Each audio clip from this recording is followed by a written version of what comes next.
dari Yusuf Mansur itu kuasa hukumnya, yang hadir kuasa hukumnya. Jadi kalau prinsipalnya sendiri Yusuf Mansur tidak pernah. Dari awal sidang bahkan mediasi pun diperintahkan prinsipalnya untuk hadir, Yusuf Mansur juga tidak hadir, kemudian BMT juga tidak pernah hadir.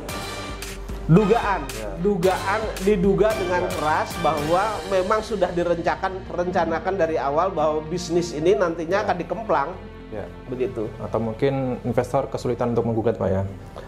Nah, itu salah satunya karena memang dokumen-dokumennya tidak dibuat secara benar sebagaimana bisnis pada umumnya, dan kemudian ketika investor ini tidak menerima pengembalian atau keuntungan, itu ketika akan melakukan upaya hukum itu ada saja, baik itu teman maupun ulama-ulama yang lain mengatakan jangan diproses karena ini berkaitan dengan umat, kan begitu, berkaitan dengan salah satu sosok yang dianggap ustadz besar begitu. Yang jelas dalam waktu dekat ini saya akan menyiapkan bukti-bukti tertulis, kemudian nanti setelah bukti tertulis pada waktu nanti bukti saksi juga akan saya ajukan, dan ini memang banyak yang ingin menjadi saksi di dalam perkara ini, Mas.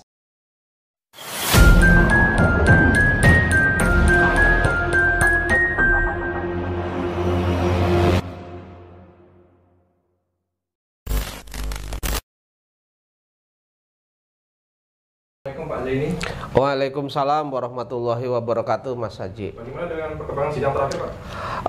Perkembangan sidang terakhir kemarin tanggal 14 Februari 2023 itu kemarin agendanya adalah tergugat 4 BMT Darussalam Madani itu menyerahkan dupliknya, Mas, gitu. Kemudian duplik ini sudah saya baca dan saya pelajari. Ternyata duplik ini sebenarnya hanyalah pengulangan daripada jawaban yang telah diserahkan, begitu, Mas. Ya. Inti daripada duplik ini adalah BMT Darussalam atau tergugat 4 itu tidak mengakui bahwa BMT itu terlibat dalam bisnis batu bara yang digagas oleh Yusuf Mansur. Nah, karena mereka menganggap tidak ikut dalam bisnis itu, sehingga mereka mengatakan tidak ada hubungannya dengan bisnis ini, sehingga gugatan saya menurut mereka adalah error in persona, yaitu salah pihaknya, Mas, begitu, Mas. Nah, tapi saya garis bawahi bahwa BMT Darussalam sebagai tergugat 4 itu mengakui bahwa mereka sebagai administrasi, kan begitu. Nah, namun anehnya yang bertolak belakang, mereka mengatakan sebagai administrasi, tetapi mereka mengatakan tidak pernah menerima setoran saya. Setoran investasi saya yang di tahun 2009 itu dengan angka 80 juta itu. Ya, nanti akan saya buktikan bahwa BMT itu punya catatan, kemudian catatan itu ada sama saya, itu menyatakan bahwa saya itu sebagai investor yang 100 berapa gitu, Mas. Jadi ada catatan bahwa saya itu berinvestasi sebesar 80 juta itu, Mas, begitu. Oke, baik Pak Jani. Ini saya rasa ini ada yang kontradiksi, Pak. BMT tetap membantah terlibat dalam perkara investasi ini, Pak, tetapi mengakui berperan sebagai administrasi, Pak. Iya. Ini artinya BMT menolak mengakui menerima setoran Pak Zaini. Betul. Tapi BMT ini pastinya juga menerima setoran dari investor-investor lain, Pak. Betul, investor-investor yang lain itu sebagian besar, bahkan dalam presentasi Yusuf Mansur itu mengatakan bahwa nanti uang investasi dari para jamaah ini disetorkan ke BMT Darussalam dulu, baru nanti disetorkan ke PT Adi Partner Perkasa. Kemudian keuntungan itu dibagi. Keuntungan 28,6% itu nanti jelas dibagi 14,3% itu untuk Yusuf Mansur dan disalurkan ke Darul Quran, Pondok Pesantren Tahfiz Darul Quran milik Yusuf Mansur. Kemudian 3%-nya untuk BMT Darussalam. Kemudian 11,3% itu untuk investor, begitu Mas. Oke. Ya, jadi sulit dibantah dan nanti akan saya buktikan dengan saksi juga, yang mana saksi-saksi itu menyetor uangnya ke BMT Darussalam, begitu Mas. Nah, ini memang kalau kita baca jawaban ini, kemudian isinya seperti ini, ya teman-teman kecewa berat gitu. Kecewa beratnya begini, BMT itu jelas terlibat kok ngomong tidak terlibat, jelas menerima uang investasi kok ngomong tidak menerima uang investasi. Ini kan tidak ada kejujuran sama sekali, begitu. Baik. Jadi rekan-rekan lain atau investor lain ini mempunyai bukti transaksinya, Pak ya? Ya. Kepada BMT, Pak ya? Saya juga punya catatannya. Siapa-siapa saja yang setor ke BMT itu nanti akan saya buktikan, begitu. Oke. Sehubungan dengan Yusuf Mansur, Pak, untuk BMT sendiri mengakui apa membantah, Pak? Yusuf Mansur? Iya. Yusuf Mansur sendiri itu kalau presentasinya tidak membantah, tidak mengiyakan, namun tidak membantah. Kalau tidak membantah, artinya mereka mengakui, kan begitu. Iya. Nah, cuman yang mereka bantah adalah bahwa Yusuf Mansur itu berkedudukan sebagai komisaris utama, itu yang dibantah oleh mereka, begitu. Iya Pak, maksudnya BMT sendiri itu mengakui keterlibatan Yusuf Mansur atau membantah juga, Pak? BMT sendiri, kalau dalam jawaban, kemudian dalam jawaban, baik jawaban maupun duplik ini, mereka mengakui tidak ada kaitannya dengan Yusuf Mansur. Ini kan aneh gitu loh. Iya.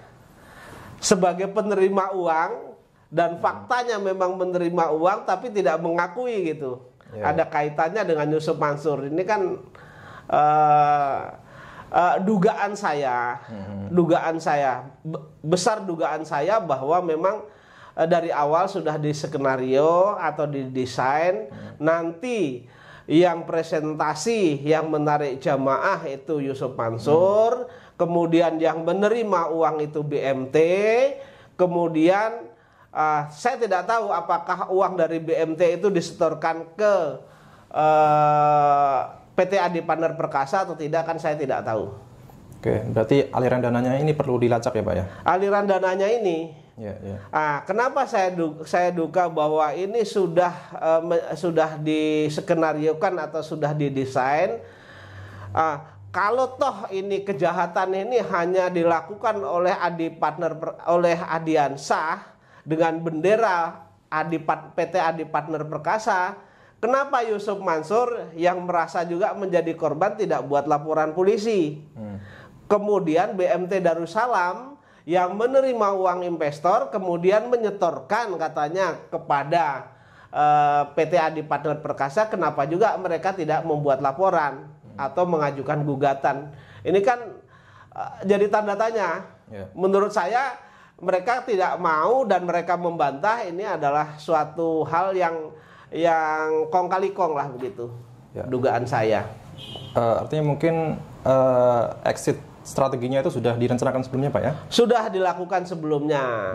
Termasuk juga mungkin dokumen-dokumennya tidak usah dipenuhi sebagaimana bisnis yang benar pada umumnya, Mas.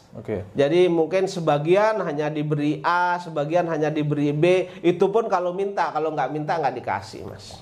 Iya. Padahal pada saat pengenalan atau presentasi awal investasi ini, Pak, terkait dengan penyetoran uang investasi ke BMT ini atas perintah siapa, Pak?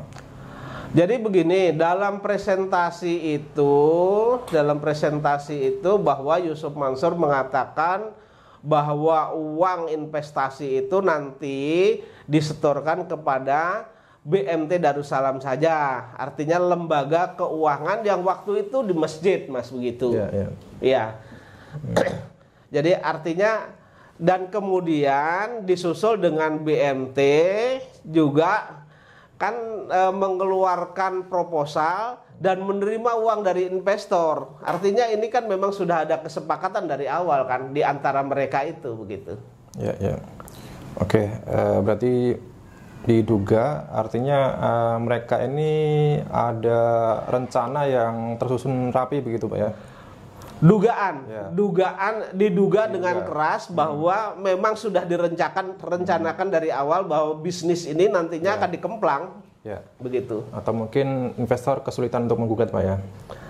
Nah, itu salah satunya karena memang dokumen-dokumennya tidak dibuat secara benar sebagaimana bisnis pada umumnya, dan kemudian ketika investor ini tidak menerima pengembalian atau keuntungan itu ketika akan melakukan upaya hukum itu ada saja, baik itu teman maupun ulama-ulama yang lain mengatakan jangan diproses karena ini berkaitan dengan umat, kan begitu, berkaitan dengan salah satu sosok yang dianggap ustadz besar, begitu, Mas.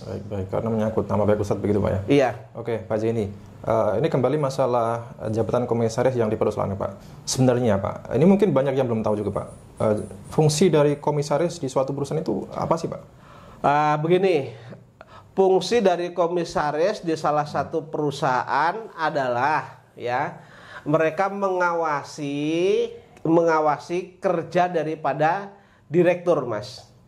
Jadi kalau direkturnya tidak benar atau mereka bekerja tidak sesuai dengan anggaran dasar, komisaris ini yang memberikan teguran. Dan kalau perusahaan biasanya di dalam anggaran dasar itu, kalau perusahaan itu akan mengikatkan diri kepada orang lain, itu minimal ada persetujuan dari komisaris, begitu. Oh, baik. Iya, Pak. Mungkin juga, Pak, ini alasan jamaah percaya terkait dengan investasi ini, Pak. Ini karena mereka mempercayai bahwa investasi ini tidak akan terjadi masalah karena di bawah pengawasan seorang ustadz, gitu, Pak ya, karena jabatannya komisaris, Pak. Iya, jadi awalnya itu memang sebagian jamaah juga ragu, tetapi Yusuf Mansur kan mengatakan bahwa saya berada di dalamnya sebagai komisaris. Kemudian uang investasi itu nanti yang mengawasi terkait dengan investasi ini atau yang menerima itu kan BMT Darussalam sendiri, Mas. Jadi patut jamaah itu mempercayai, masa sih lembaga keuangan BMT akan ngemplang, kan begitu. Kemudian sosok Yusuf Mansur juga akan ngemplang, jadi jamaah itu percaya begitu saja. Inilah yang menjadi pelajaran bagi umat Islam atau umat manusia, jangan percaya kepada orang walaupun mengaku sebagai seorang ustadz, walaupun mengaku sebagai lembaga keuangan yang berbasis agama, begitu, Mas. Jadi kalau bisnis ya dibuatlah pengikatannya sesuai dengan ketentuan hukum yang berlaku, dan kemudian apabila nanti tidak sesuai dengan perjanjian bisa mengajukan upaya hukum, begitu, Mas. Baik, Pak Zaini, persidangan sudah hampir berjalan 1 tahun, Pak, dan ternyata ini pihak-pihak terkait ini tetap membantah, Pak. Nah, ini rekan-rekan lain, Pak, ini tanggapannya gimana, Pak? Kalau rekan-rekan lain, terutama Pak Kolik, kemudian yang sering ikut sidang sama saya berkaitan dengan jawaban mereka, saya jelaskan bahwa BMT itu membantah terlibat dalam bisnis batu bara, bahkan tidak mengakui setoran investasi saya, ya mereka geleng-geleng kepala, gitu. Sejauh itukah bejatnya moral mereka, kan begitu. Ya. Sejauh itu bejatnya moral mereka, padahal mereka mengaku sebagai lembaga keuangan yang berbasis keislaman, Mas, begitu. Oke, baik Pak Zaini. Ya. Selanjutnya agenda sidang itu pembuktian Pak ya? Agenda sidang nanti tanggal 28 pembuktian daripada penggugat, yaitu saya, Mas. Oke, Ya. baik. Apa rencana Pak Zaini dan juga harapan ke depan Pak? Yang jelas dalam waktu dekat ini saya akan menyiapkan bukti-bukti tertulis, kemudian nanti setelah bukti tertulis pada waktu nanti bukti saksi juga akan saya ajukan, dan ini memang banyak yang ingin menjadi saksi di dalam perkara ini, Mas. Ya. Kemarin Ketua Majelis Hakim bertanya kepada saya, apakah saudara cukup nanti untuk saksi 2 kali persidangan. Saya bilang bahwa korban daripada JBN ini kan 250 orang. Ya. Nah, kalau saya ambil yang inti-inti saja, kalau dari 200 itu katakanlah saya ambil dari yang inti saja. Misalnya ada 10 sampai 15 orang, tentu saya tidak cukup kalau hanya dikasih waktu hanya 2 kali persidangan. Baik. Tetap saya minta keluasan dari Majelis Hakim untuk saya membuktikan. Kalau tertulis saya sanggupilah 2 kali, tetapi untuk saksi saya minta untuk tidak dibatasi. Jadi berapa saksi nanti yang akan saya ajukan gunanya untuk membuktikan bahwa memang jamaah itu melihat dengan melihat dengan matanya sendiri bahwa Yusuf Mansur lah yang presentasi. Kemudian yang menerima uang adalah BMT. Kemudian terkait dengan uang itu setelah disetorkan oleh BMT, disetorkan atau tidak oleh BMT, kan jamaah ini juga tidak ke sana gitu loh. Baik. Iya. Artinya mungkin saksi yang Pak Zaini hadirkan ini jumlahnya banyak juga Pak ya? Harapan saya Majelis Hakim tidak membatasi dan saya akan mengajukan saksi sebanyak-banyaknya. Oke. Biar ini membuka wacana atau pandangan masyarakat bahwa bisnis batu bara yang terjadi di dalam yang presentasinya dilakukan Yusuf Mansur dalam Masjid Darussalam ini benar-benar real adanya, tidak hoak begitu. Baik. Sebagaimana bantahan Yusuf Mansur mengatakan bahwa itu hoak. Ya. Saya katakan, saya jamin, saya berani bersumpah mubahalah bahwa bisnis batu bara ini yang digali Yusuf Mansur ini memang benar-benar ada gitu. Dan berakhir dengan tidak kembalinya uang para jamaah dan keuntungan yang dijanjikan juga tidak diberikan begitu, Mas. Baik Pak Zaini, terima kasih. Semoga diberikan kekuatan dan kesehatan untuk menjalani sidang-sidang berikutnya Pak Zaini. Baik, terima kasih Mas Haji. Ya.